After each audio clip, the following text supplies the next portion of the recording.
A medida que los tipos de interés siguen subiendo, los gobiernos se afanan en garantizar que tienen ingresos suficientes para pagar los intereses de sus billones de dólares de deuda y en algunos casos para seguir subvencionando los costes de la energía.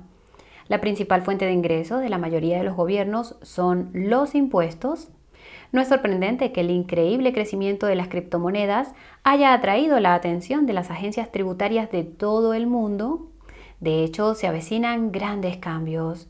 Hoy vamos a hablarte de los recientemente aprobados planes fiscales a nivel global en el ámbito de las criptomonedas, revelarte cuándo se implantarán, dónde se implantarán y lo que podría significar para las criptomonedas.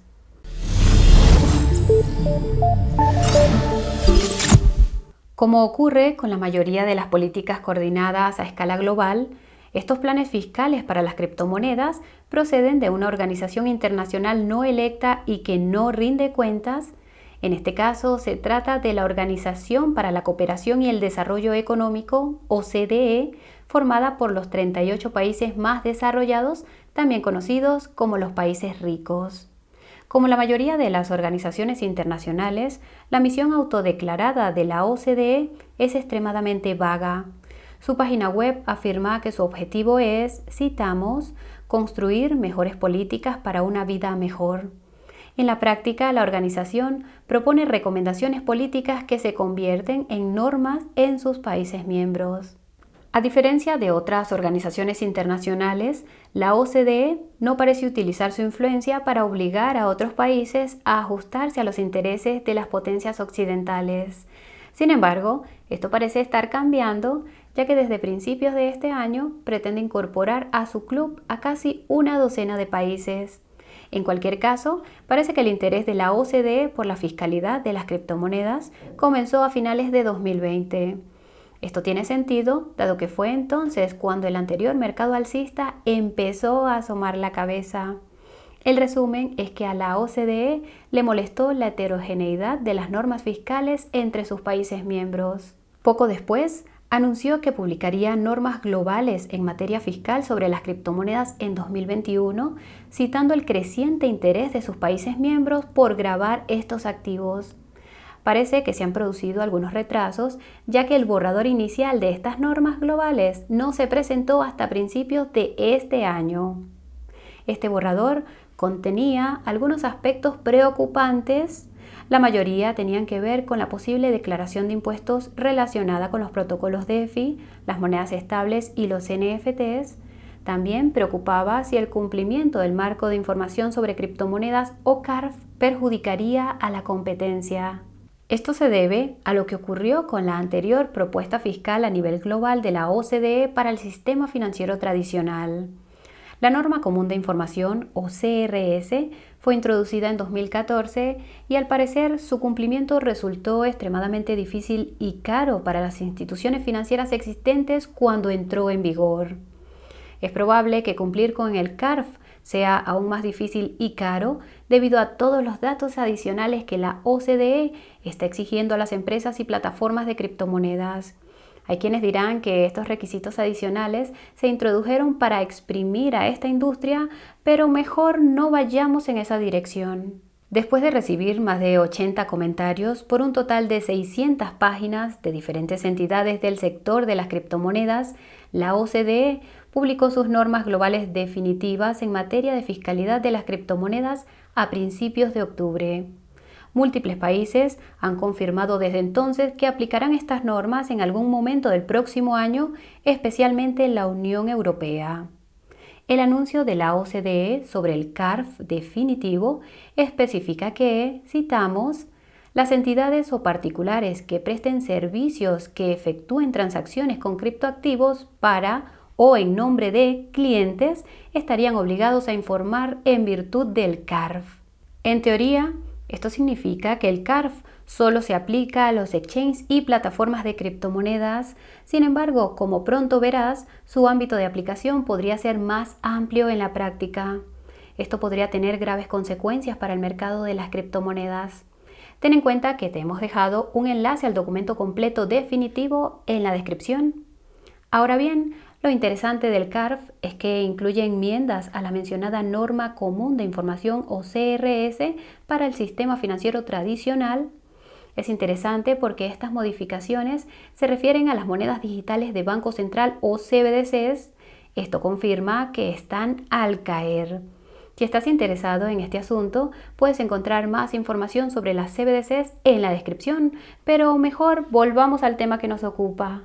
Los autores empiezan explicando que el CARF consta de 4 pilares: las criptomonedas a las que se aplica, las personas e instituciones que deben notificar a las autoridades la información fiscal, los tipos de transacciones que tendrán que notificar y la diligencia debida, es decir, las comprobaciones de antecedentes que tendrán que hacer. En la introducción parecen sugerir que el CARF podría llegar a aplicarse a los monederos personales de criptomonedas. Esto incluye tanto a los monederos calientes, es decir, los que están conectados a Internet, como a los monederos fríos, es decir, los que no están conectados a Internet, como por ejemplo los monederos hardware. Puedes averiguar qué monederos de criptomonedas es el adecuado para ti utilizando el enlace que hemos dejado en la descripción. Prometemos que esta será la última vez que nos vayamos por las ramas.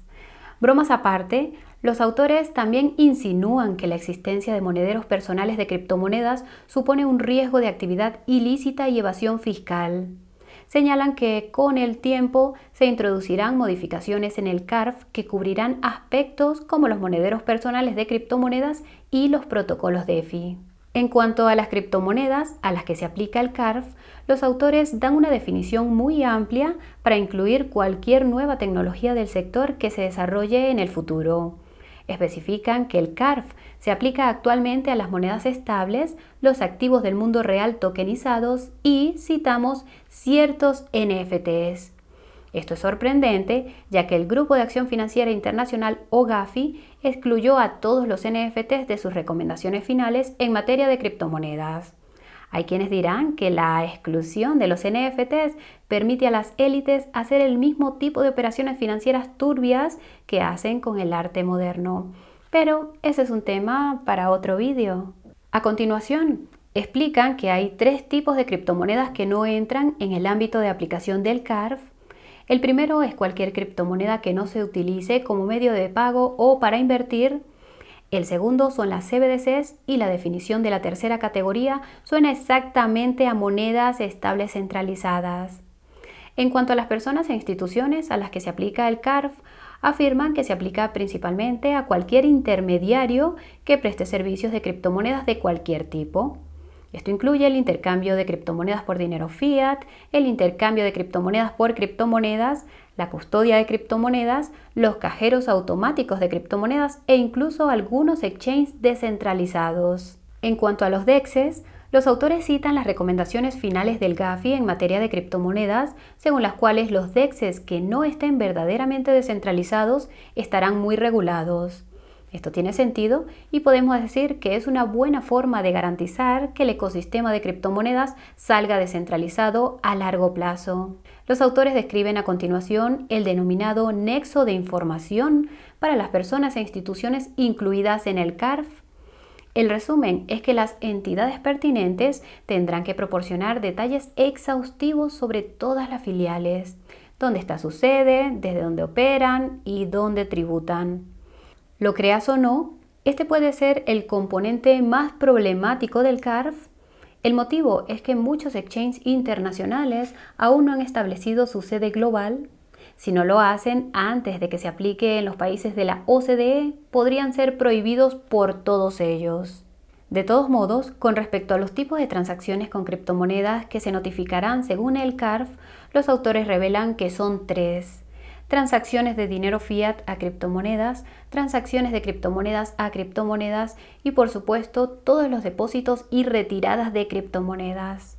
Cada tipo de transacción tendrá su propia norma de información y el intermediario también tendrá que clasificar las transacciones en diferentes categorías.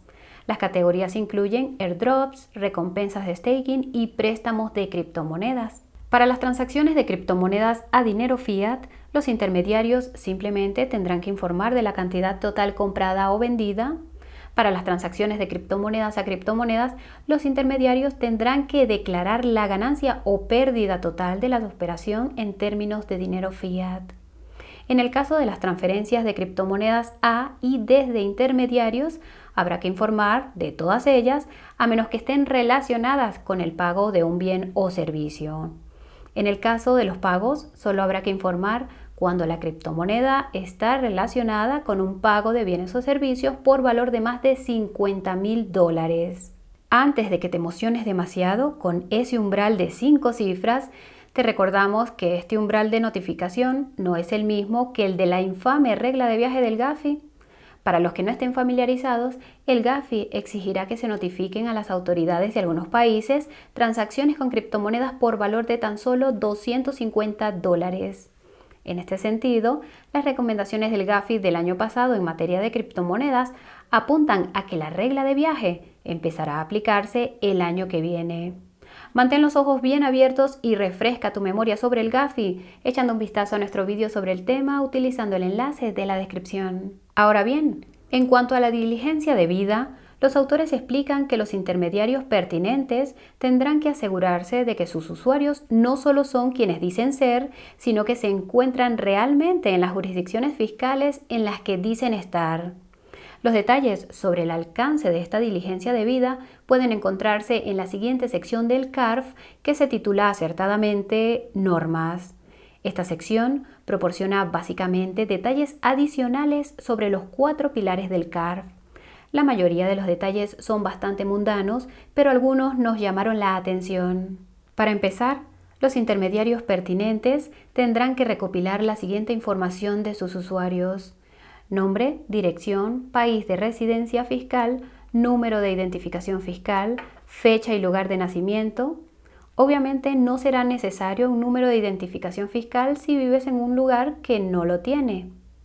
Lo preocupante es que si el intermediario pertinente, citamos, sabe o tiene motivos para saber que la información que se le ha facilitado es incorrecta, entonces el exchange o plataforma de criptomonedas podría congelar o incluso cerrar tu cuenta si no se facilita información actualizada en un plazo de 90 días. La razón para saberlo podría ser algo tan sencillo como un número de teléfono que no pertenece a la misma jurisdicción o incluso la ubicación desde la que se inicia sesión.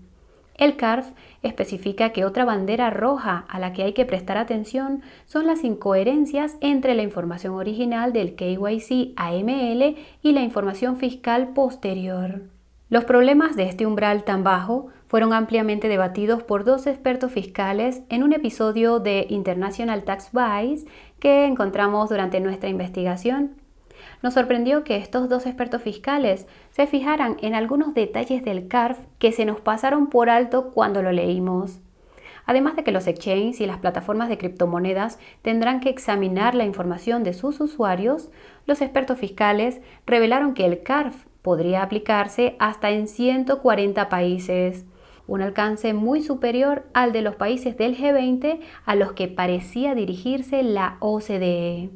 Uno de los expertos fiscales también observó que la definición de criptoactivos de la OCDE podría aplicarse a los contratos inteligentes y por tanto a las dApps y a los protocolos DeFi. El motivo es que esta definición se centra en la transferencia de valor en un registro distribuido, que es algo que técnicamente también hacen los contratos inteligentes. Por si esto no fuera suficientemente preocupante, el otro experto fiscal señaló que el CARF podría, citamos, ser implantado sin previo aviso, ya que podría, citamos, colarse fácilmente en los proyectos de ley que se abren camino en los parlamentos. Por si te lo estás preguntando, estos expertos fiscales residen en el Reino Unido y Guy, del canal en inglés, nos recuerda haber votado a favor de los impuestos sobre las criptomonedas. Ahora, en serio, los expertos fiscales también han observado que los usuarios actuales de exchange y plataformas de criptomonedas tendrán hasta 12 meses para rellenar el formulario de autocertificación fiscal antes de que se les prohíba el acceso. Los nuevos usuarios tendrán que rellenar este formulario al registrarse. También destacaron que cualquier discrepancia entre la información del formulario de autocertificación y cualquier información que la plataforma o exchange de criptomonedas ya tenga sobre ti podría dar lugar a graves problemas. También explicaron que el umbral variará de un país a otro. Para que te hagas una idea de lo engorroso que será cumplir el CARF, las plataformas y exchanges de criptomonedas tendrán que proporcionar un informe detallado de las transacciones relevantes de cada criptomoneda que ofrezcan. Por si sirve de algo, los expertos fiscales creen que esta recopilación de información puede automatizarse. Otro detalle importante del que tomaron nota los expertos fiscales fue que los exchanges y las plataformas de criptomonedas tendrán que almacenar información sobre todas las transacciones con criptomonedas desde y hacia los monederos de los usuarios durante al menos 5 años. Esto nos recuerda que las transacciones con criptomonedas hacia y desde otras entidades CARF no serán objeto de seguimiento. Ahora bien, si te estás preguntando cuándo podría llegar el CARF a tu país, los expertos fiscales dijeron que podría empezar a implantarse en algunos países a finales de año, lo que significa que se aplicaría a partir del año que viene. Para la mayoría de los países, el despliegue será probablemente en 2023 o 2024, lo que significa que se aplicaría en 2024 y 2025. Los expertos fiscales advirtieron de que si los exchanges y las plataformas de criptomonedas no empiezan a prepararse ahora, algunos podrían verse en serios problemas, del mismo modo que las instituciones financieras lo estuvieron con el CRS en 2014. También explicaron que las sanciones se calculan en función del número de usuarios, no de las infracciones. Por tanto, si la sanción por informar tarde al CARF es de $1.000 por día y un exchange de criptomonedas con 1 millón de usuarios informa a las autoridades fiscales con un día de retraso, no sería una multa de $1.000. Sería una multa de $1.000 millones, $1.000 por cada uno de sus usuarios y cada día de retraso. Simplemente aterrador. Si tienes motivos para creer que el CARF podría aplicarse a tu caso, te recomendamos encarecidamente que eches un vistazo a lo que estos expertos fiscales tenían que decir al respecto. El enlace al vídeo estará en la descripción y sí, debería estar actualizado, ya que se publicó a mediados de noviembre. Queremos felicitarles por hacer ese vídeo. Ahora bien, esto nos lleva a la gran pregunta y es: ¿qué podría significar el CARF de la OCDE para el mercado de las criptomonedas una vez que se ponga en marcha? La respuesta corta es que, en última instancia, depende de si los exchanges de criptomonedas pueden configurar su infraestructura para cumplirlo antes de su implantación. Como hemos mencionado antes, esto será mucho más difícil para los exchanges de criptomonedas offshore. Puede que sea más fácil para los exchanges de criptomonedas como Coinbase, pero la cuestión es que muchos de estos exchanges denominados onshore ya están siendo machacados por el mercado bajista. Llamadnos locos, pero sinceramente creemos que esta ha sido la razón por la que la OCDE esperó hasta finales de 2022 para anunciar el CARF. Precisamente porque sus integrantes sabían que el coste de su cumplimiento machacaría aún más a los exchanges y a las plataformas de criptomonedas que se verían afectadas por el mercado bajista. Al fin y al cabo, decenas de miles de millones de dólares salieron del sistema financiero tradicional hacia los exchanges y las plataformas de criptomonedas. La mayor parte de este dinero procedía de los grandes bancos. Por eso, muchos bancos empezaron a ofrecer sus propios servicios internos de trading de criptomonedas en 2021. Querían detener la fuga de capitales. Al mismo tiempo, los gobiernos de todo el mundo pronto pondrán en marcha sus CBDCs. Creemos que la mencionada incorporación de las CBDCs al CRS lo deja suficientemente claro. Lo último que quieren es la competencia de otras monedas digitales, lo que explica la incorporación de las monedas estables al CARF. Como tal, el CARF podría causar graves daños a la industria de las criptomonedas. La salvedad es que la mayor parte de este daño se produciría en los elementos centralizados de la industria, lo que podría ser positivo para las alternativas descentralizadas como los DEXs. Esto enlaza con otra implicación del CARF y es la continua erosión de la privacidad dentro de la cadena Informar a las autoridades fiscales de todas y cada una de las transacciones realizadas desde y hacia los monederos personales de criptomonedas es un precedente peligroso que podría llevar a retirar de cotización las monedas de privacidad por motivos de cumplimiento fiscal. Exigir a los exchanges y a las plataformas de criptomonedas que lleven un registro de estas transacciones también puede considerarse una exageración. Si has visto nuestro vídeo sobre las empresas de análisis de cadena de bloques, sabrás que ya rastrean cada una de tus transacciones y las comunican a las autoridades competentes. En nuestra opinión, esto no es más que una prueba adicional de la idea de que el CARF se ha creado para entorpecer a los exchanges y plataformas de criptomonedas. Por otra parte, es muy posible que las empresas de análisis de cadena de bloques estuvieran presionando para que la OCDE incluyera este requisito para así poder ganar más dinero en un mercado bajista.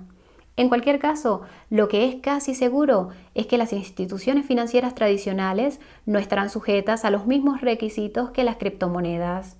Esto se debe a que se han introducido enmiendas adicionales en el CRS que permiten a la Tradefi ofrecer criptomonedas sin tener que cumplir con el CARF.